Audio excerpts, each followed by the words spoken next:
you're a tough social critic, and one of the observations that struck me was your sense that a majority, I don't want to misquote you, a majority of white Americans believe themselves to be superior.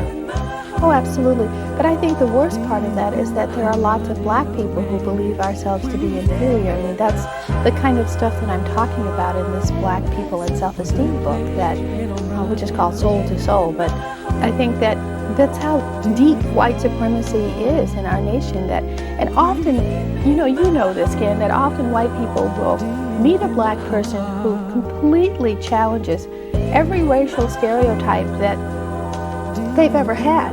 Rather than giving up the stereotype, they create a special category for that person and say, well, you're not like other black people. Or instead of saying, my ideas of black people were too narrow or too... And I think that's the tragedy of any kind of prejudicial thinking, that when we confront the circumstance that tells us it's not so, we frequently don't enlarge our sense of things. We actually come up with new ways to protect and defend that way of thinking. Is language part of the problem?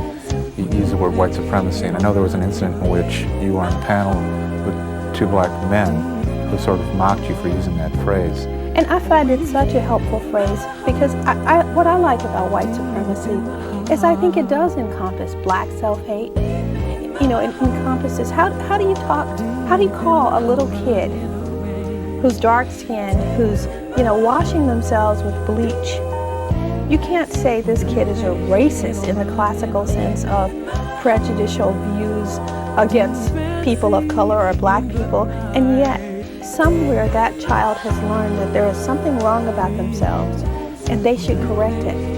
And to me, white supremacy is a useful term because it encompasses the fact that we can have a 5-year-old who's looked at enough television in our nation to have an understanding that white is better.